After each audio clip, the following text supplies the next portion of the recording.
I want to start with something many people feel, but often feel ashamed to admit. You meet someone, maybe slowly, maybe instantly, and before long, you feel emotionally attached, not just interested, not just excited, attached. You start thinking about them constantly, waiting for their messages, replaying interactions in your mind. Small things begin affecting your mood. A delayed reply, a change in tone, a little distance, and suddenly, your emotions feel tied to their presence, even when the connection is still new. And part of you notices it happening. Part of you says, "Why am I getting attached so fast?" So the question becomes, why do some people get attached so easily, while others seem emotionally distant? Let's break it down. The first reason is emotional sensitivity. Some people naturally experience emotions more intensely, not because they're weak, but because their nervous systems respond more deeply to emotional experiences. Connection feels stronger, absence feels stronger, rejection feels stronger, which means attachment forms faster. The second reason is emotional deprivation. Sometimes people become deeply attached, not because the connection is unusually strong, but because emotional warmth has been missing for a long time. Attention, validation, affection, emotional safety.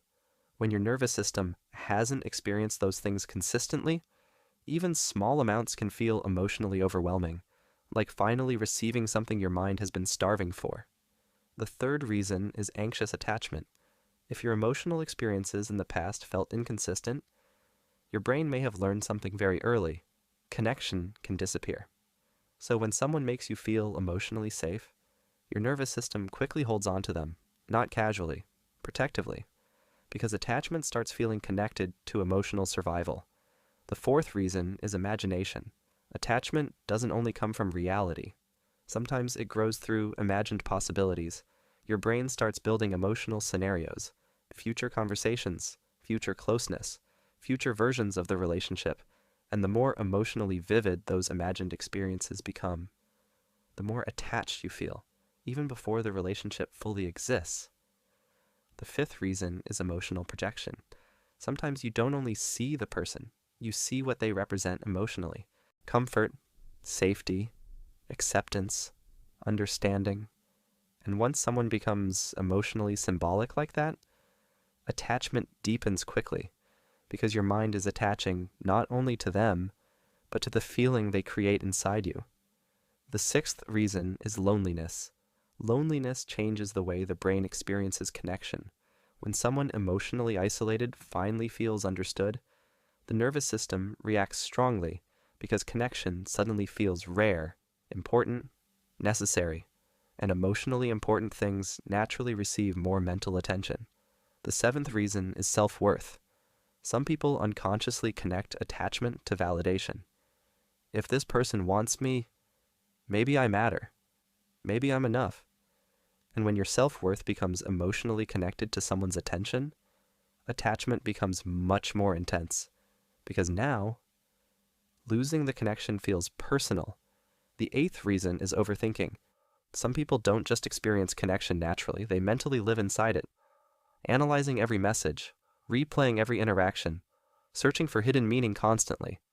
And that repeated mental focus strengthens emotional attachment over time, because attention creates emotional intensity. The ninth reason is fear of abandonment. If your nervous system learned early in life that people leave emotionally, your brain may become hyper-alert once attachment forms. You start noticing small changes immediately. Distance, silence, energy shifts, because your nervous system is trying to prevent emotional loss before it happens. Now here's where it gets important. Getting attached easily doesn't mean something is wrong with you. It usually means your nervous system experiences connection very deeply. The real problem begins when attachment becomes emotional dependence, when your emotional stability starts depending entirely on another person's attention. Because at that point, your nervous system stops feeling safe on its own, and relationships begin feeling emotionally overwhelming instead of emotionally healthy. But here's the truth most people never realize. Healthy attachment isn't about feeling nothing. It's not about becoming emotionally cold or distant. It's about staying connected to yourself. while also feeling connected to someone else. Because real emotional security doesn't come from controlling attachment. It comes from knowing you'll still be okay, even if uncertainty exists. And once your nervous system learns that, something begins changing. You stop attaching through fear and start connecting through choice.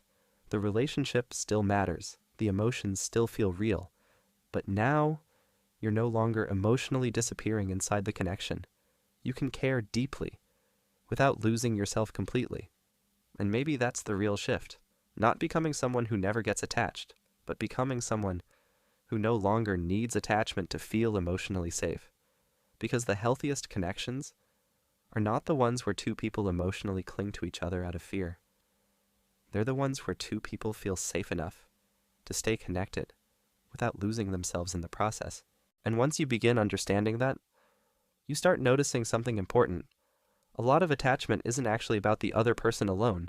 It's about what happens inside your nervous system around them, the calm they create, the attention they give, the emotional certainty they temporarily provide.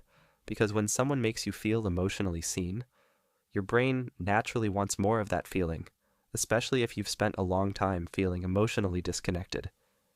And that's why attachment can sometimes feel addictive, not because you're obsessed with the person themselves, but because your nervous system becomes attached to the emotional relief they create. Relief from loneliness, relief from anxiety, relief from emotional emptiness. And once the brain connects a person to emotional relief, it starts fearing the loss of that relief, which is why attachment often creates anxiety at the same time. The closer you feel emotionally, the more your nervous system worries about losing the connection. And suddenly, you're no longer just enjoying the relationship. You're monitoring it constantly, looking for reassurance, signs, confirmation, trying to feel emotionally secure again. But here's the part that changes everything. Real emotional security cannot come entirely from another person. Because if your nervous system only feels safe when someone else is present, you'll constantly fear what happens when they pull away. And that fear creates emotional pressure inside the relationship itself. Not intentionally, but psychologically. Because now, the connection feels responsible for regulating your emotions, and over time, that becomes exhausting for both people, which is why healing attachment isn't about becoming less emotional. It's about becoming emotionally grounded enough. That connection becomes something you enjoy, not something you emotionally depend on to survive. And once your nervous system starts learning that, attachment begins feeling different, softer, calmer, safer. You still care deeply, but now, your emotions no longer collapse every time uncertainty appears. You stop interpreting every delay as rejection, every distance as abandonment, every silence as danger. And for the first time, connection starts feeling peaceful instead of consuming. Because now, you're not attaching from fear, you're connecting from emotional stability. And maybe that's the healthiest kind of attachment there is.